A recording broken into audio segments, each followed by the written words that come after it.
Live? You're all set. Okay. Good evening, everyone, and welcome to the Town Board work session for Tuesday, March 23rd, 2021. The first item on tonight's work session agenda is the pandemic operation plan. Jill? Thank you. So one of the many requirements of this pandemic on our municipality was for us to take and create a pandemic operation plan. Many thanks to Tiffany White, my assistant, and Lauren Cascone, deputy town clerk, who took and assisted me with the creation of this plan. Basically, what the law required of us was to figure out who was an essential employee, meaning who had to be present in town in order to do their job, who couldn't do it remotely, and go through each department, figure out who was that essential employee whose presence was required during a pandemic or a like situation, heaven forbid, going forward, and figure out how to remotely operate all the other aspects of town. We've taken and done this. We've also taken and submitted them to both the CSEA and the PBA, so the town hall white and blue collar unions, as well as the Police Benevolent Associations Union. For their input. We have heard back from them for the most part. We have incorporated their changes with it, and I present it to the board tonight. It is pretty comprehensive. It goes through all of the employees in town in their positions. It goes through the police, DPW, recreation and parks, town hall employees. It mandates the number of PPEs we need to have in stock in order to keep our staff safe, and also our cleaning protocols. Basically, everything that we did during the course of the pandemic, all the lessons that we've learned in order to keep our staff safe and our buildings healthy have all been codified into this document. So heaven forbid we need it going forward, we've got it. The law requires that the board consider it and adopt it by April 1st. So we don't have another meeting in March. So it's before you tonight.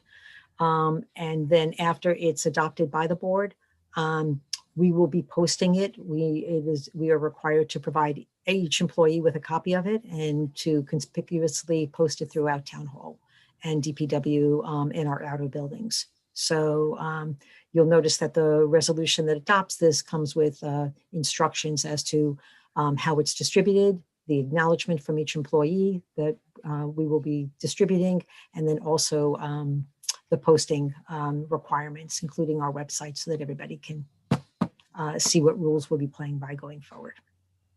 And that's it. Anyone have any questions? I had a couple. Sure.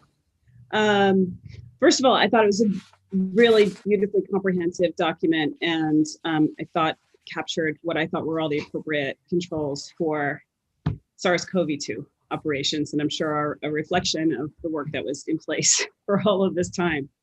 One of the questions that I had was the document appears, right, to be a preparedness document, but the working assumption in the document is that the pathogen is a pathogen like SARS-CoV-2, and that there could be additional controls put into the document. Not that I am suggesting that I need a revision before we adopt it, but if I were to suggest phase 2 of this document, to include controls that account for other kinds of pathogens that have different decontamination protocols than SARS-CoV-2 might, right? Because other pathogens may be much more prone to spread by fomite or surface pathogen than SARS-CoV-2 really is.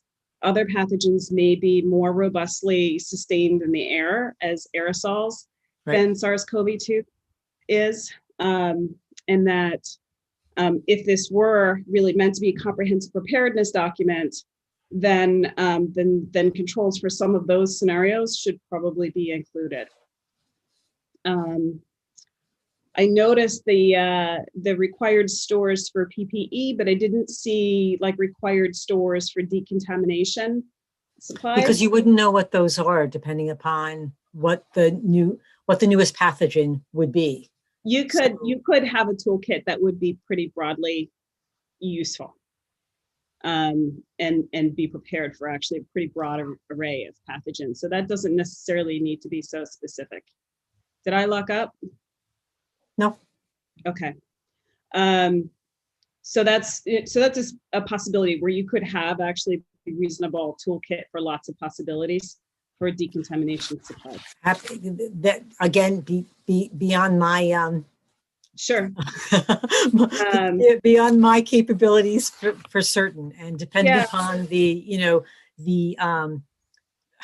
I hate to even talk in terms of this, but depending upon the pathogen that we are presented with next time around, all the protocols that follow, I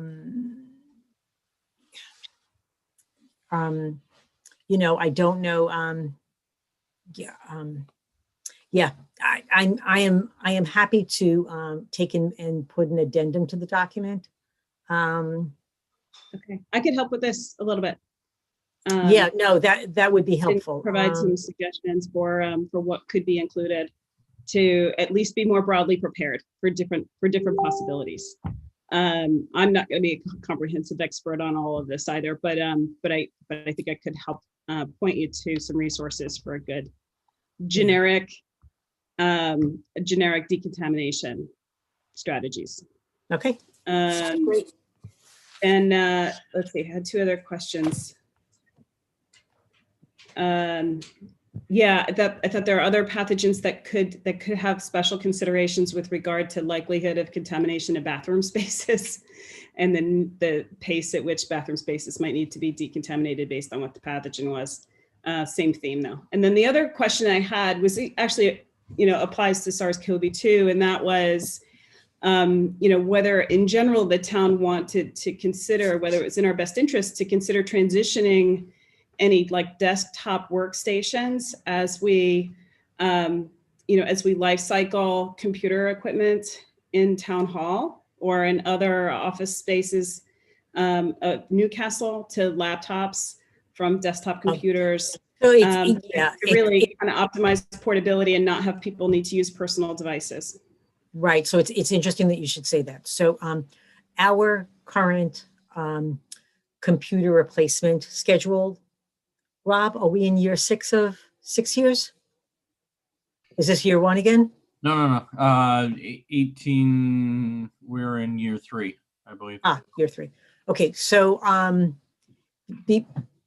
we actually had approached our IT consultant about this, because one of the things that we were thinking about was instituting like a dock system that would allow your laptop to operate as your desktop when you're sitting at your desk, but otherwise you take it home with you. And, I know my husband has this for work, and we actually talked about it. It requires rewiring our entire building in order to do that.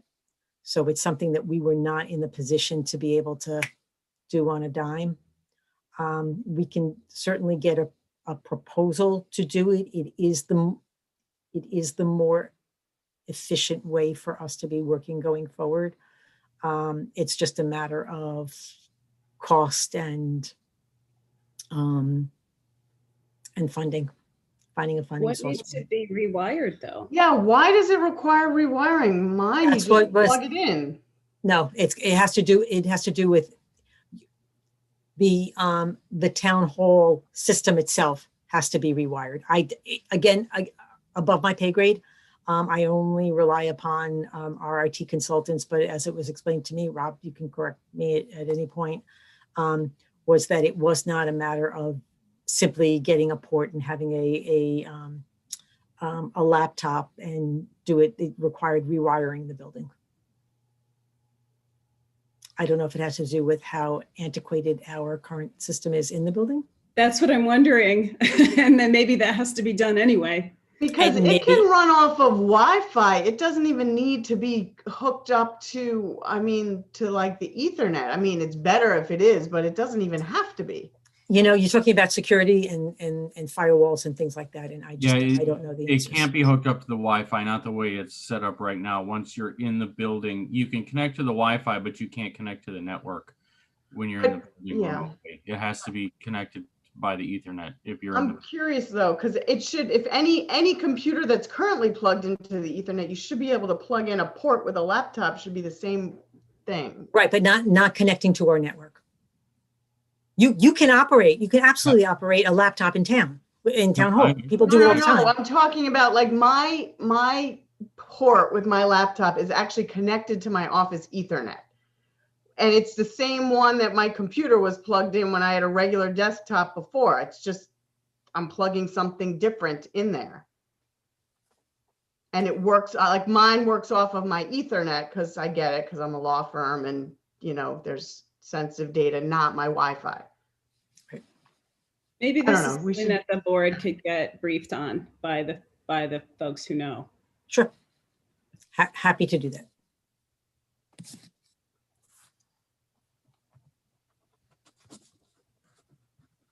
So I think, was that the last one?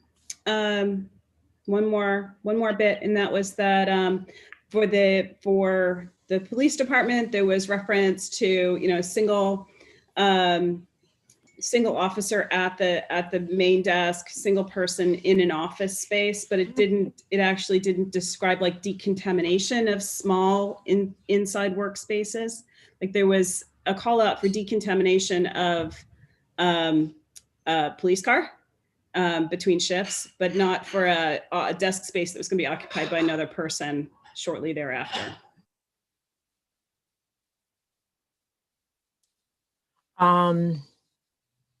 Okay, I'll take a look at that.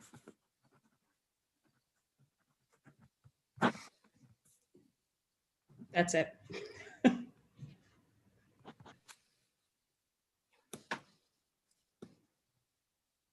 Terrific. Thank you. Does anybody else have any comments on the plan? All right. The next thing we have up on our on the agenda tonight is an update on Riverwoods Random Farms. Sabrina? Sure. Hello, everyone. As part of your packet, you received a memo from me based on a request made by Kevin Young, who is counsel to both the Riverwoods Yeshiva area regarding the Fox Hollow wastewater treatment plant, as well as the Random Farms wastewater treatment plant and the Random Farms homeowners association. So for those of you that have been around a while, you may have some knowledge of these projects. So these projects date back, I don't know, 20 something years maybe. And the initial intention was to remove the two wastewater treatment plants from from their wastewater being treated in what's known as the Croton watershed to a piping system outside of the Croton watershed. We have been working for 20 something years trying to find a financially feasible means of doing that. The initial thought was to pipe it, to run pipes into state roadways and to connect it to the county sewage treatment plant down in Yonkers. But those projects appeared to be very, very expensive by the time everything got through the process in looking at the engineering feasibility, looking at the environmental impact, kind of figuring out the routing. So I would say a couple of years ago, we sat down and said, how can we do this more affordably? At that time, the Riverwoods Homeowners Association was getting a lot of pressure from New York State DEC regarding the condition of their waste treatment plant. For those of you that aren't familiar with Random Farms was a conservation subdivision that was approved by the planning board in the late 80s, early 90s, and they have a wastewater treatment plant and a pipe network that serves I want to say 45 homes in that community. Riverwoods is a condominium association that whose goes to the Fox Hollow wastewater treatment plant. This treatment plant also treats some portions of the two parcels owned by the Yeshiva settlement, just in Kisco Park. Not all of Yeshiva's buildings are connected to the Fox Hollow wastewater treatment plant, but primary buildings are. So a properties and Riverwoods are treated by the Fox Hollow wastewater treatment plant. So basically, Random Farms, the more cost-effective solution was for that wastewater treatment plant to enter what is known as the New York City DEP's Conceptual Upgrade Program. As part of the 1997 Memorandum of Agreement, New York City committed to paying for upgrades to wastewater treatment plants that were determined necessary or because of the watershed rules and regulations. What this equated to was what was known as tertiary treatment and ozonation. Unfortunately, the age of the Random Farms wastewater treatment plant is not such that it can easily be adaptable to the technology that is required of New York City's regulations. So as such, the city is working to pay for the city is working with the homeowners to pay for a new wastewater treatment plant to be constructed in proximity to the existing wastewater treatment plant. I'm going to leave the Random Farms project for a moment. Right now, the Council for Random Farms is working with DEP and Westchester County and the homeowners to upgrade that program through the DEP's channels.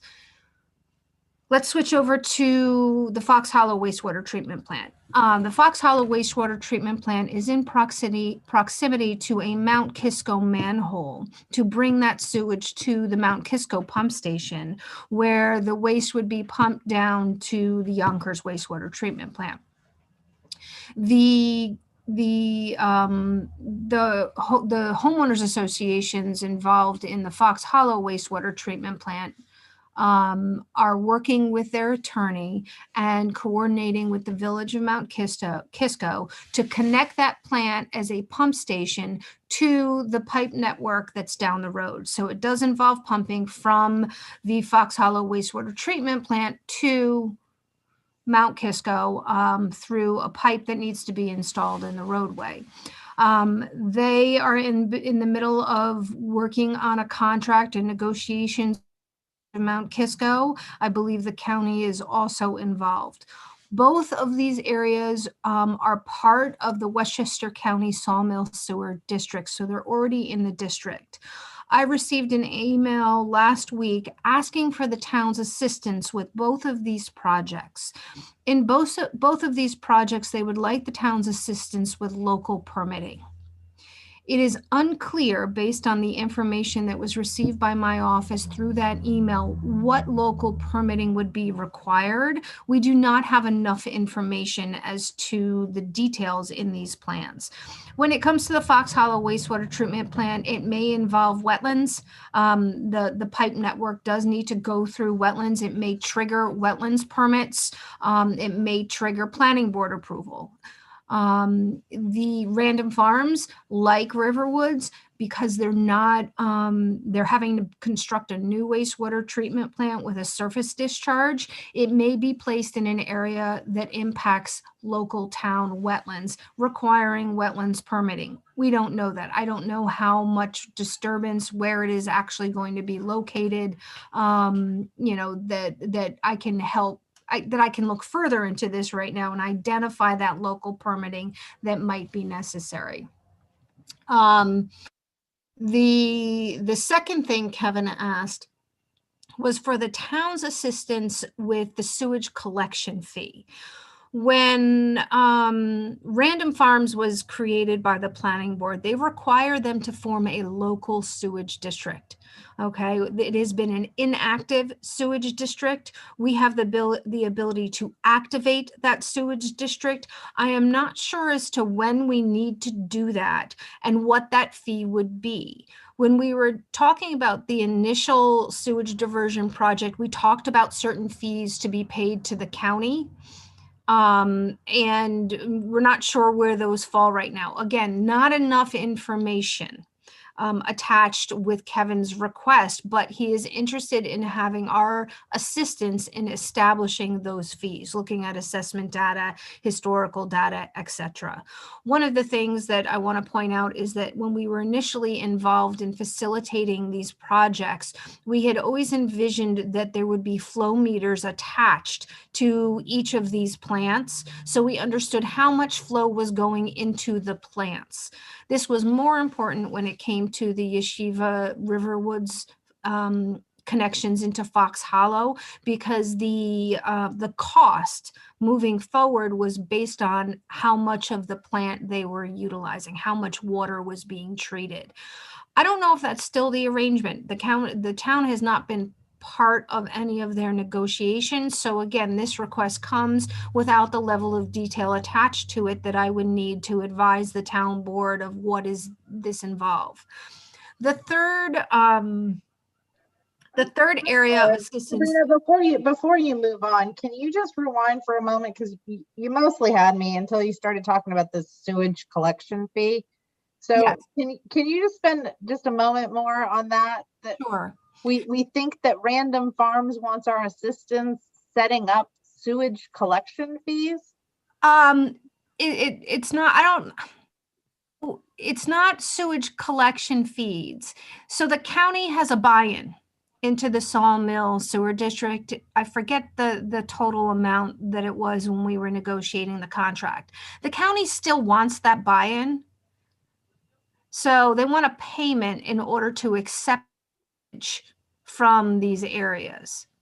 But they wouldn't be accepting sewage from Random Farms. No, the payment is for Riverwoods. Oh, for Riverwoods. Okay.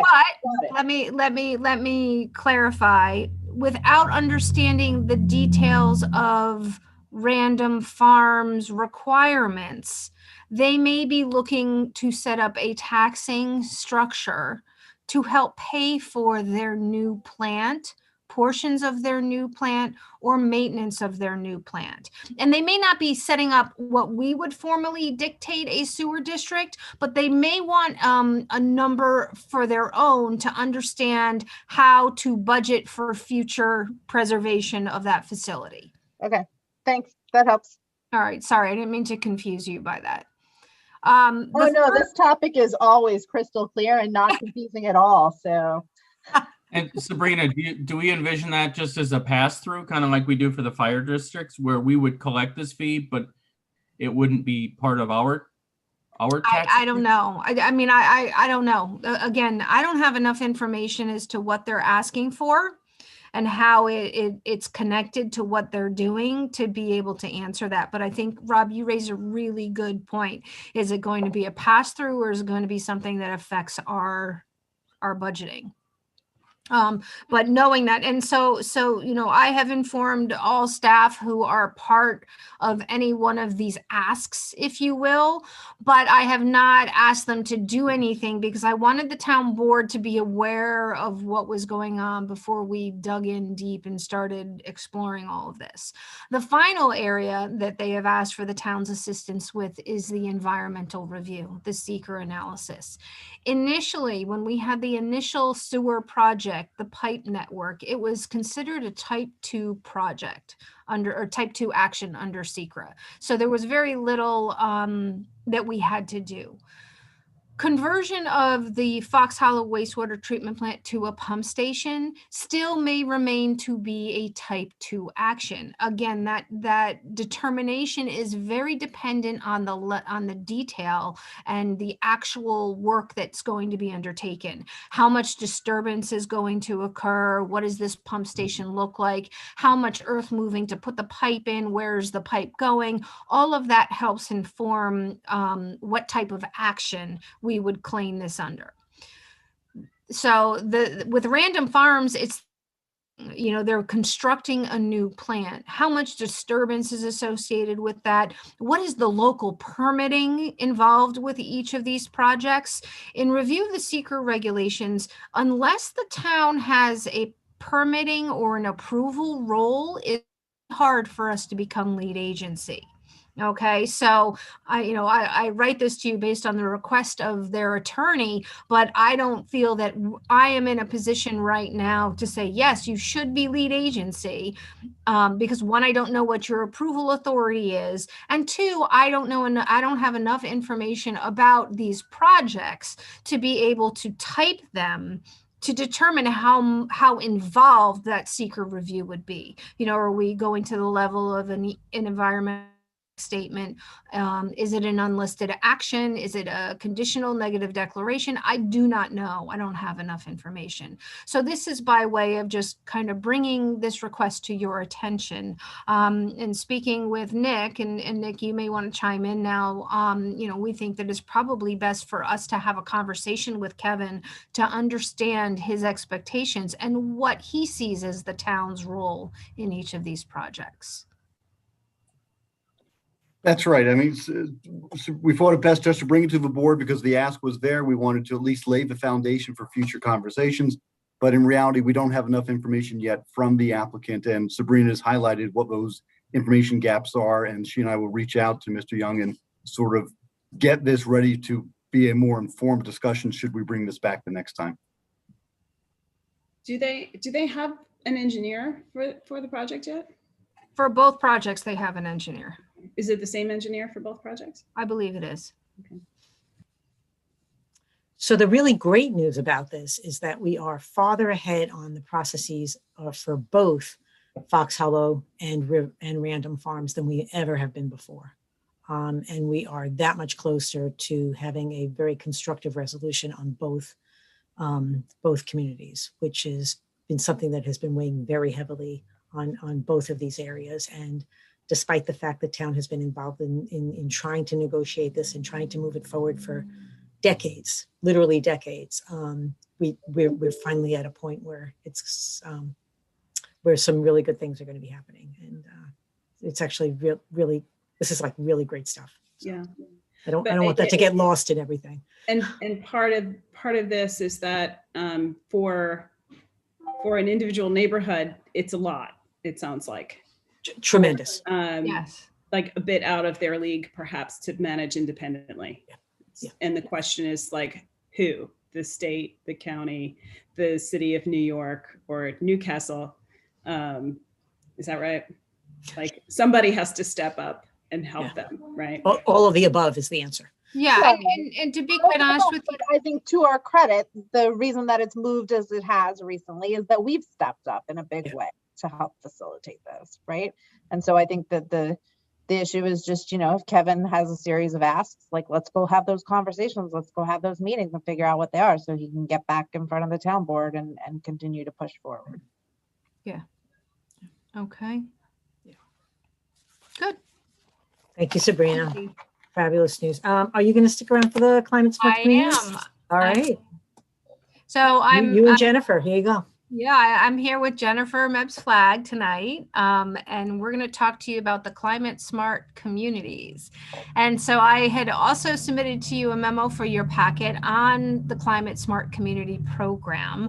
And as you know, since 2008, we made a pledge under the climate smart community program to further climate change mitigation, clean energy, and sustainability in Newcastle. All of you have seen many things that we have been doing, in regards to being a sustainable community.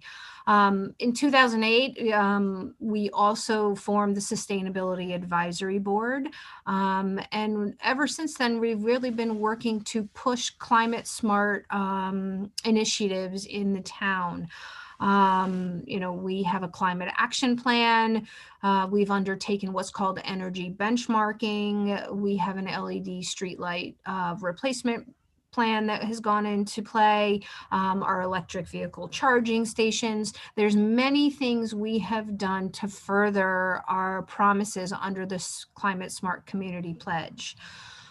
Over time, the Climate Smart program has grown, and it's changed, and it's become a multifaceted initiative.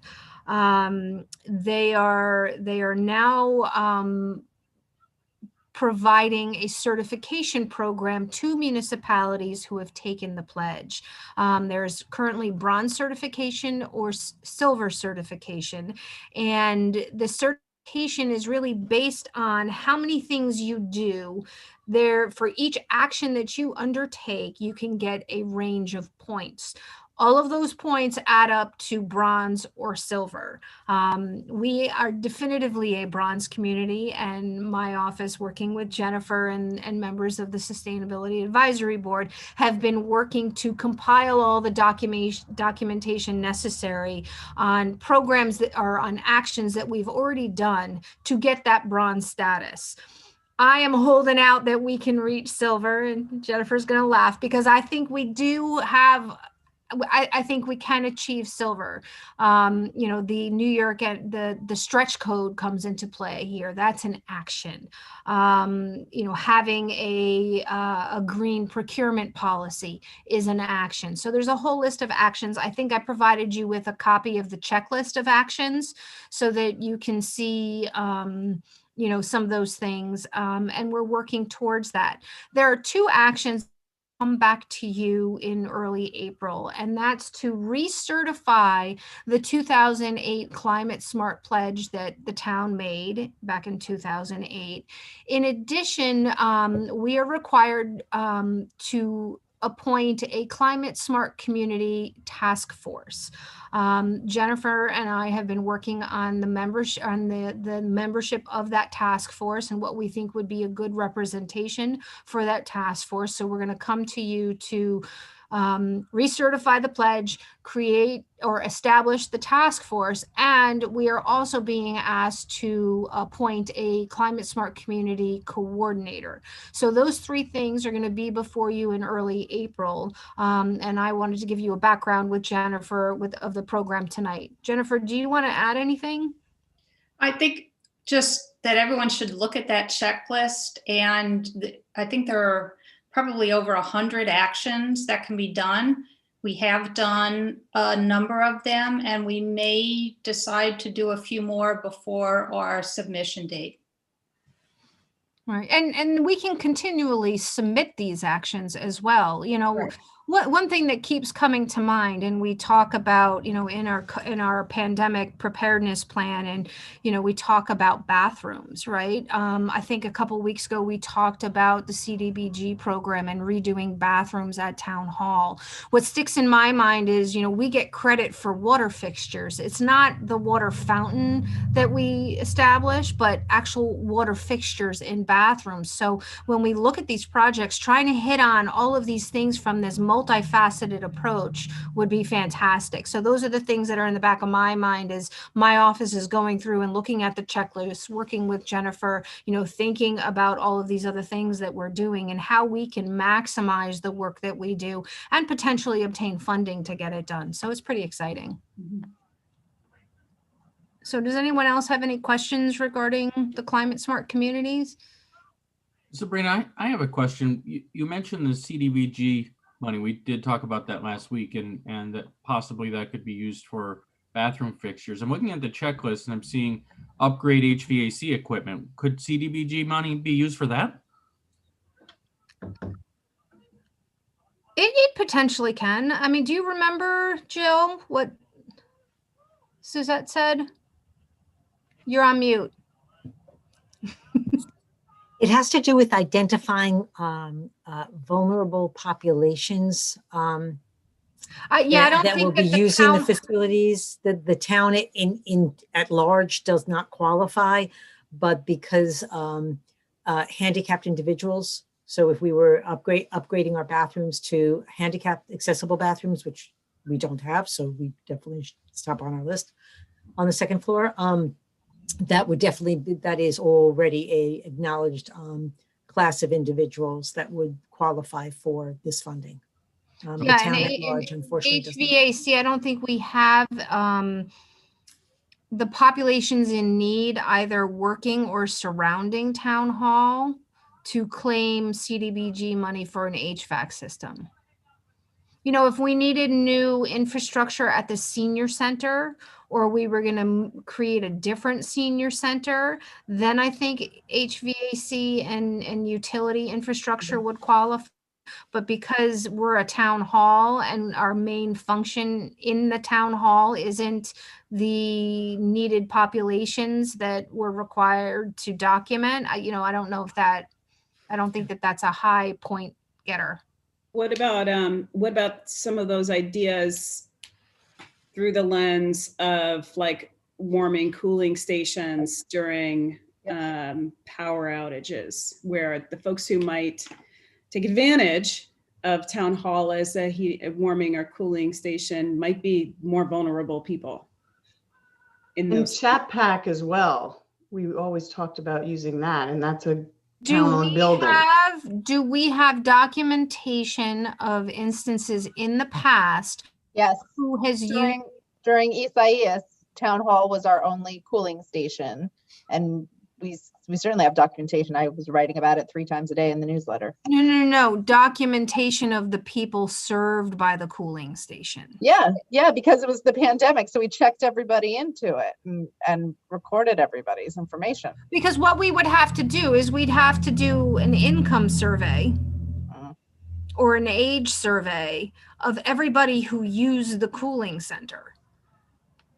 Because the county is the CDBG monies have to be used in areas of or for populations that meet the need categories of income. But it's definitely something to think about as we move forward as a member of the consortium, that when we have these events, we should probably be asking for a little more information of, for example, if we're looking to move, to coordinate better, if somebody's coming to a cooling center, having them fill out a survey or a form or something that would help us meet some of our objectives in other programming. Okay. Look out, next disaster. We're going to be prepared. Well, you might be able to recover the age data. Yeah, no, we probably can do the age data, but it's the income that we're going to fall short on. That's okay. That's okay. Okay. That's all I have for you tonight. Yeah. Sabrina, were you going to be submitting a resolution in the next couple of weeks to create the committee and with memberships and recommended memberships? Okay, great. Yes, Jennifer and I are working on the resolution right now. When we finish it, we'll run it by council and then get it before you in enough time for consideration and further editing at your meeting. Terrific. That would be just great. All right. Thanks. Thank you, Jennifer. Appreciate it. Thank you. All right. Everyone have a good night. Night. Thanks, Sabrina. Appreciate it. Bye. Nick, do you want to talk to us a little bit about the license agreement for the Ackman Garden? In the board's packet is an agreement with Metro North of the town in connection with a donation from a resident, commonly referred to as the Ackman Garden, for the establishment of a plaque, some plantings and a bench and some other minor improvements to an area adjacent to the train station, as previously discussed with the board. And this license agreement just grants the town permission for those improvements to be placed on the MTA property, whereby the town is agreeing to provide insurance, maintain it, keep it clean, indemnify MTA from any loss or damages associated with that. So in essence, this is the permission for the garden to be placed onto MTA Metro North's property. Our office has reviewed it, and we find it to be acceptable in accord with good standard practices.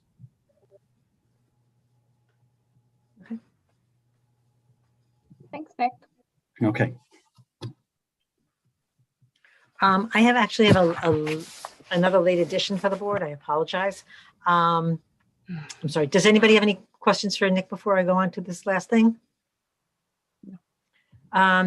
Steve Roy is a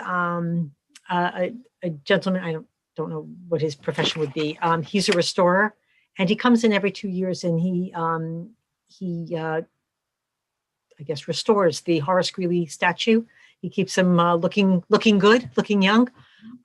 We have found that doing maintenance every other year prevents us from having staggering bills if we let him fall into a state of disrepair. He has approached me actually just yesterday asking whether or not we would grant him permission to come a little bit earlier this year. He only comes for a couple of days. I'm just trying to find his memo. He'll be there for 2 days. He really doesn't bother anybody. He's there on a lift truck and basically polishes Horace's head and takes away all the rust and yeah. Did he do the big restoration when Horace went from green to brown? Yes. I watched that one. It was pretty cool. Yeah, you actually had a bird's eye view there, didn't you? You had front row seat. Yeah. No, he's really talented, and Horace tends to be one of his favorite statues, believe it or not. So we always get prime dibs on the date, which is terrific. Darn, I know that Lauren. So we do have a resolution for the board tonight. It's just trying to find the pricing on it. It went up a little bit from last year. I think it's $2,200.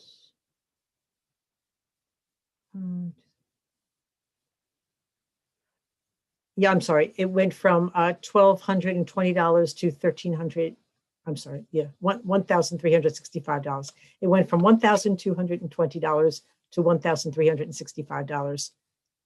It's included in our budget. It's a line item, but I just wanted to get approval from the board, and you'll probably see him out there in a couple of weeks. He's very excited to get started. Okay, thank you. And then there are a couple of administrative items on adoption of minutes. There are some budget transfers that Rob can talk to you about if the board has any questions. There's a banner request.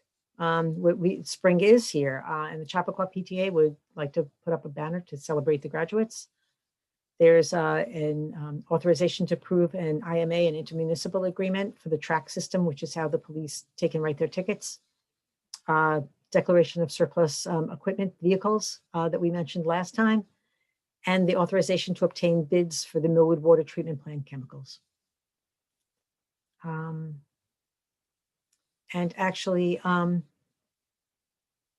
Lauren, wasn't there also, I'm sorry, a authorization to go out to bid for the tent and the bathrooms for summer camp? Did I miss anything, Lauren? I actually have an older version of the agenda. Yeah, there's just another banner request for CCSD for their budget vote. So there's 2 in total. Okay. And then I also added the proposal for the phase 2 water main, if you want to talk about that, Jill. Yeah, we actually, we spoke about it in Okay. executive session. Nick, should we review it in? I think so, yes. We can quickly go over it now. Okay, so the request is to hire JMC, who is the engineer, actually working on Conifer, to assist us with the design and construction and survey work having to do with the installation of phase 2 of a water main. This is part of a larger project to take and replace the water main that runs under the Metro North tracks. This is phase 2. It's a request for authorization to approve this agreement that runs about $30,000, and it will help us to move along and also get out of the way of the Conifer building so that they can finish their construction.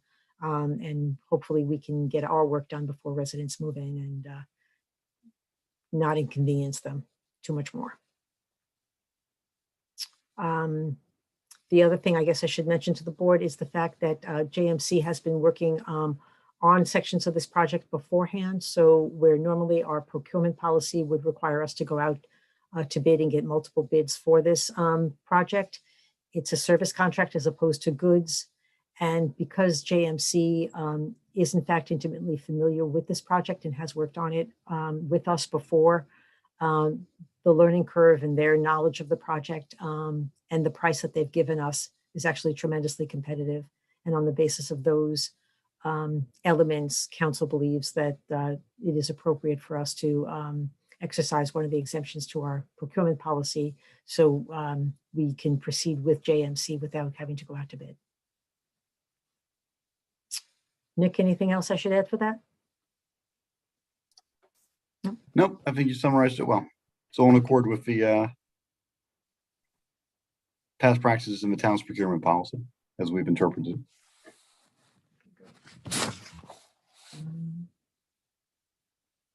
Okay, great. I think that's all I have for the work session. If we want to go into the town board meeting.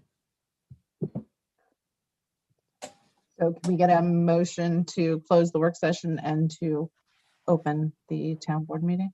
So moved. Second. All in favor? Aye. Okay. So good evening, everyone, and welcome to the town board meeting for Tuesday, March 23rd, 2021. We have a couple of announcements for the top of the meeting. As I have in weeks past, I'll save the majority of my announcements for the supervisor's report that'll come out in the e-newsletter tomorrow. There were just a couple of items that I wanted to go over with people. First of all, the Newcastle Community Center staff are still working hard to assist our local seniors in obtaining vaccine appointments for the COVID-19 vaccine. You can call the senior center at 914-238-8888, Monday through Friday, 9 a.m. to 3 p.m. And I just wanted to note that the county and the state have actually started to set up pop-up vaccination sites. We find out about these sort of at the last minute, and oftentimes it is a requirement that the municipality schedule the appointments for these pop-up sites. So there was a pop-up site up in Yorktown that took place last week. Over 700 people received vaccinations through that pop-up of the J&J vaccine, the 1-dose vaccine. So if you're looking for an appointment and you need some assistance getting that scheduled for all seniors, please reach out, please get on our list so that when we become aware of these opportunities, we can reach out to you and assist you with scheduling. Also on the subject of vaccinations, Westchester County has announced that they are providing free transportation service to senior citizens and disabled residents to any location, regardless of whether it is a pharmacy or an FQHC or it is a government operated vaccination site. If you want to be able to take advantage of this service, you can call Paratransit. The number is 914-995-7272 from 9 to 4:30 to make a reservation. And you can find out more information about this on the county's website, westchestergov.com. Lastly, the county has begun its program to vaccinate homebound residents. And the way that they're doing this is they have doses, again, of the J&J vaccine, the single dose vaccine, and they are actually coming to, they have a mobile vaccination site that comes to anyone who is homebound. So if any Newcastle residents, if you personally or someone in your family or your neighborhood is homebound and you cannot physically leave your home to receive the vaccine, again, please call us. The number, once again, 914-238-8888, and make sure you get on our list for this program. We are providing that information to the county, and they are then taking it from there to schedule with residents in our community. We have provided our list to the county, and we've already heard that some of these appointments are getting scheduled for this week. So anyone who's homebound, please reach out and let us help you. The last thing I just wanted to address this evening, obviously we've all been touched by and affected by the rise in anti-Asian racism that has occurred, especially the violence towards Asian American Pacific Islander women. Again, we want to reiterate to all of our residents in our community that, especially our AAPI residents, that we see you, that we love you, and that we are mourning the deaths of those who were killed in the tragedy in Atlanta last week, right beside you. And the town of Newcastle is continuing to work diligently in our fight to achieve racial and social equity, both here in Newcastle and beyond our borders. And to that end, I want to make sure to invite everyone to join us tomorrow evening for a virtual rally against Asian American Pacific Islander hate crimes. The rally is being organized by the members of the Horace Greeley Club Enough, as well as the Newcastle Holocaust and Human Rights Committee and the Council on Race and Equity. We will hear tomorrow evening from students, from local politicians, including our very own Councilwoman Lauren Levin, who'll be speaking on behalf of the town board, as well as members of our community. And we'll be coming together to stand up against hate and to join together as a community. So that's taking place tomorrow evening, Wednesday, March 24th at 6:30 p.m. You do need to register in advance to attend. You can find that information on our website, mynewcastle.org. So please join us tomorrow evening for that. And just before I turn it over to Jill Shapiro, Deputy Town Supervisor Jeremy Salan wanted to say a quick word. Thank you, Ivy. As you can tell, I'm wearing my Wear Orange shirt every town for gun safety. You know, you probably, and I'm very unfortunate, can wear this just about every day of the year, where there's some form of gun violence, whether it's accidental or intentional or mass or singular. I prepared something earlier and I didn't expect to read it, but I do want to share it. So I thank you for the opportunity. There's 10 people who are dead in Boulder, Colorado, and it should go without saying that families are just absolutely devastated and the community is shattered. But I don't hesitate to say that America and Americans will persevere. And I say that in part tongue in cheek because we're going to forget, not them individually, but we're going to continue to buy guns, to continue to manufacture guns and firearms. And in fact, this past year was a record-setting year for the sale of guns, totaling nearly $40 million, at 39,695, 315 guns were sold. And in this past January, the total was just over $4.1 million. Now that's not broken down into long arms and short arms and firearms, but that's I'll use the term insane amount of weapons. And I, again, say, you know, don't be scared, because what's going to happen is the NRA is going to continue to fight for each one of us. And what are they going to do? They're going to wage battle after battle to make sure that anyone who opposes or limits or wants to have anything reasonable with the Second Amendment does not have the ability to do so, and oppose irrational legislation such as the Violence Against Women Act, because after all, a convicted domestic abuser should never be stripped of certain unalienable rights that we all take for granted: the right to life, liberty, and the pursuit of a Glock 17 or Glock 19. These are rights that no one is saying, meaning a Second Amendment should be respected, but there also has to be a rational analysis and input and use of that amendment. You know, what is equally frightening is, what are we going to hear and what have we heard and what do we hear all the time about thoughts and prayers? And that's something that we know is going to come out from every politician, as they have thoughts and prayers.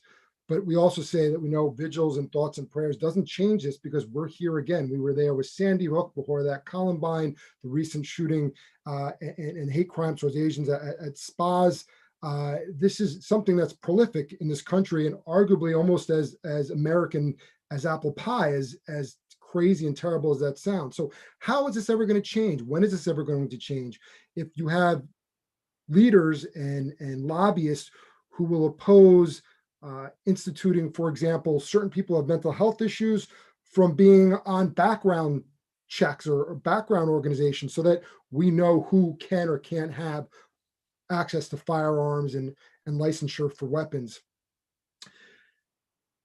I want to say that the Second Amendment and people that support, you know, firearm rights and weapon rights and gun rights, they're not our enemy. They're no different than any one of us in terms of what they believe in.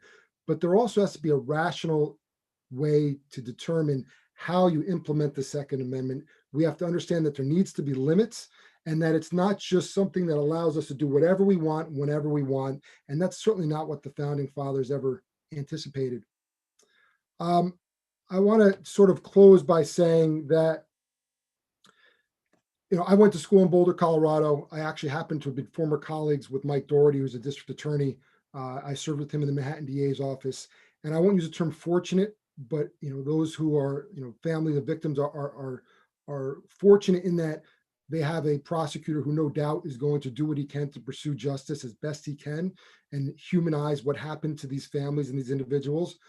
But no speech, nothing I say here is going to make a difference. We are going to continue on this trajectory, and we're going to have the same conversation in 1 week or 1 month or whatever it may be, because gun violence is going to come somewhere unless we all do something to take a stand and make a change and be affirmative and firm and assertive about it.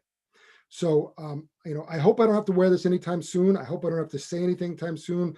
I hope we have good things only that come, but unless we make an effort, there will be more bloodshed, more guns, and more people opposing, from the NRA to certain Republicans, the sensible, reasonable, rational limitations on the Second Amendment.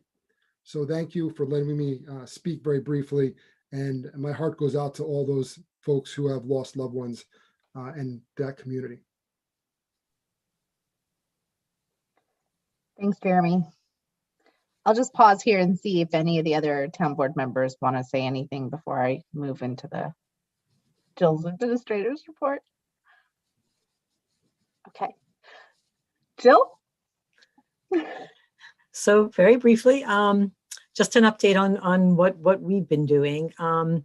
If you're curious as to what's been going on the corner of Lang's and by Walgreens, believe it or not, the foundations for the pedestrian beacons are finally being installed. They've been installed in that location. It's incredible. The number of years it has taken for us to put these in has been unbelievable. So the bases for the beacons have been installed in front of Lang's and also the bus stop by Walgreens. They are now shifting over to 133 and the North County Trail. They're being installed there. They already ran into one conflict with Con Ed. Those beacons actually have to be hardwired, the ones that are going by Lang's, because they're open. They're able to be solar powered. So we didn't have to deal with Con Ed, but we've already run into one conflict. It's slowing us up a little bit, but if people want to know what it is that the town's doing out there, we're there. We are so close. So yay to Bart and DPW for pushing this for pushing this through.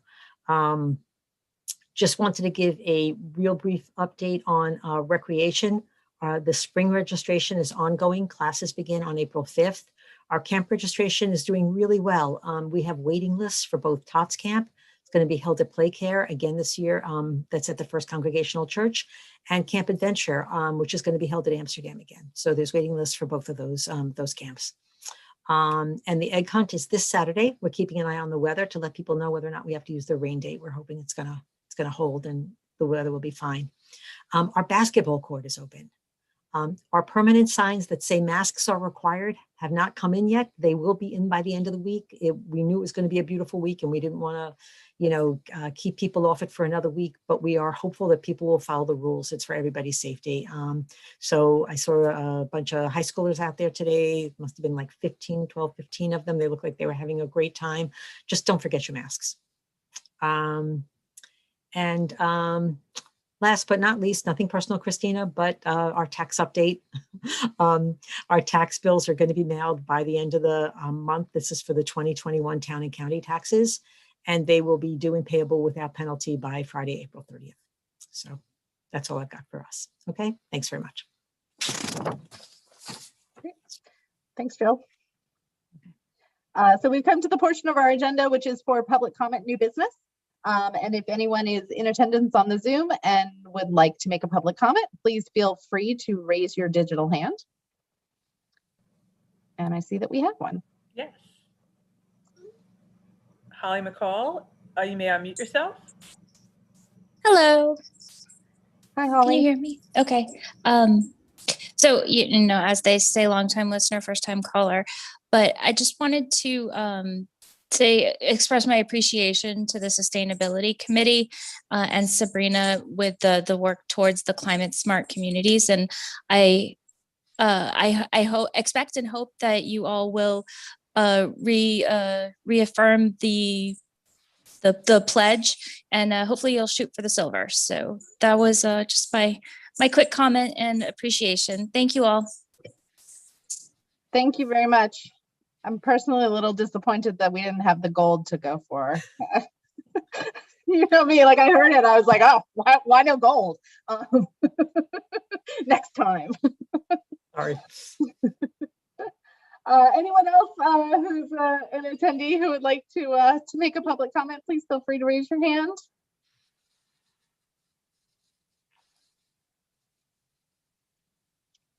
Okay. Pam, I'll check with you and see whether we had any comments come in over the YouTube feed. No comments. And Christina, any comments come pertinent to the agenda? No, no comments. All right then. And moving along, the next thing we have is we have our consent agenda, and just before we move forward with that, there's actually 14 items on the agenda this evening, and I'll just check with the town board members to see whether they wanted to move any of those to off of the consent agenda before we move forward with that. Okay. Fantastic. So then I think we're ready to go ahead and move into our resolutions. I move to approve the consent agenda as submitted, consisting of adoption of minutes, March 16, 2021, authorization to appoint Sylvia Rusikoff to Recreation Commission, authorization to post position of laborer, DPW, authorization to hire seasonal laborers, parks, authorization to hire independent contractor for the community center, authorization to accept retirement in Department of Recreation, authorization to approve budget transfers, authorization to approve banner requests, also further to approve a second banner request, first for the CPTA, other for Chapel Central School District, authorization to approve IMA, the track system, authorization to declare surplus equipment and vehicles, another authorization to obtain bids for the bathroom trailers for summer camp. I'm surprised no one took that out and had that out of the consent agenda, and authorization to obtain bids for tent rental for summer camp. Second. All in favor? Aye. Aye. This is a resolution as to the Town of Newcastle Operation Plan Events of Public Health Emergencies. I'll get to the pertinent part, that is where therefore be it resolved that the board hereby adopts the attached Town of Newcastle Operation Plan Events of Public Health Emergencies, and be it further resolved that the operation plan shall become effective upon adoption, and be it further resolved that operation plan shall be provided to all employees and published in a clear and conspicuous location, as well as the town's website and the internet accessible by employees. Second. All in favor? Wait, before you vote on it, I would like to be able to incorporate Lori's edits into the plan. I think they're really important, but it does need to be approved tonight. So Nick, what would be the proper verbiage that we could use? So that I think either summarize them, or we can just say as discussed during the work session with board member Morton's comments. And subject to the edits, we don't have to say anything like that. So namely that in the police section, we should be including cleaning of facilities and offices in between shifts. So for example, like the front desk, somebody sits there for 8 hours, another person comes in afterwards, that area should be cleaned in between. The same thing with the locker room, the same thing with their little communal lunchroom that's down there. For the most part, the lieutenants have their own offices. They don't share. So the guys are not there. The detectives have their own desks. That's not an issue. And if there is an incident where a COVID positive person or any positive person is in the vicinity, we have protocols to shut it down and then clean it. But for the routine, that was omitted, and that needs to be in there. That was a terrific catch. Thank you. And also expanding the toolboxes to include other disinfecting agents. Would you be able to provide me with some, maybe a little bit more expansive language that I could put in there? I'll look for. Okay, yeah. I mean, I think in general, if we could cover those two things, that would be great. And then we could make addendums to it further on. But I think those are really important that we just put in there right up off the bat. Thank you. Very appreciated. Thanks. So after all that said, subject to Councilwoman Morton, Administrator Shapiro, and our esteemed council's comments. Second. All in favor? Aye. Aye. Thank you. Go ahead, whoever's next. All right, I move to authorize the town administrator to sign the license agreement between the town of Newcastle and the Metro North Commuter Railroad Company regarding the Ackman Garden parcel of land. Second. All in favor? Aye. Aye. I move to accept the proposal from JMC Planning Engineering, Landscape Architecture, and Land Surveying for the Phase 2 Water Main Extension Engineering, Design, Construction, and Survey Services for an amount not to exceed $30,000, subject to approval by council as to form and substance. Second. All in favor? Aye. Aye. I move to authorize the continued maintenance of the Horace Greeley bronze statue to Steve Roy Art Restoration LLC for a total cost of $1,365, which includes a site visit, travel, materials, labor, and rentals. Second. All in favor? Aye. Quick question, Beth? Jill. On the resolutions, I see that the appointment of Sylvia was on here. Did we have to read that? Oh, I saw it in there under the consent agenda. We had discussions going back and forth, but it remained on the consent agenda, so it's Okay. fine. You've fine. adopted the resolution. All right, great. So we move to adjourn. Are we done? I had a Nick, question. did you want to switch anything?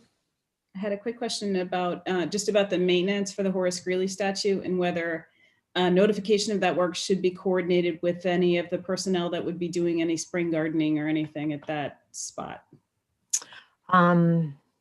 Usually, we don't usually, because it's usually earlier than they're out and about. He is going to notify me as to when he's coming in. I usually clear it, making sure I've already cleared it with the police and DPW so that they knew he was going to be there. But I'm happy to extend it. Are you speaking about parks? Or are you speaking about like beautification and conservation? I don't, just whoever is doing, managing and maintaining the plantings there now. I don't know who's responsible for it this nowadays. Okay. And I would just mention that the operation plan resolution in the board's packet had slightly different language than what Councilmember Solan read with respect to the last paragraph in terms of the posting of the operation plan. It just provided more specificity of directing the town clerk to provide it to all employees with the signed acknowledgement, post the operation in a clear and conspicuous location in town hall, the police department, DPW, and recycling and parks department building, and post on the town's website. So the adopted version on file with the town clerk will reflect that language. I will do that. Thank you. And I think that is it, right, Joe? That's it. We just need a motion to adjourn. Oh, and just bookkeeping, just housekeeping rather, we have no meeting next week. Our next meeting is on April 6th. Yeah. Now I move to adjourn. Second. All in favor? Aye. Thanks, everyone. Thanks, Good night. everyone. Thank you all.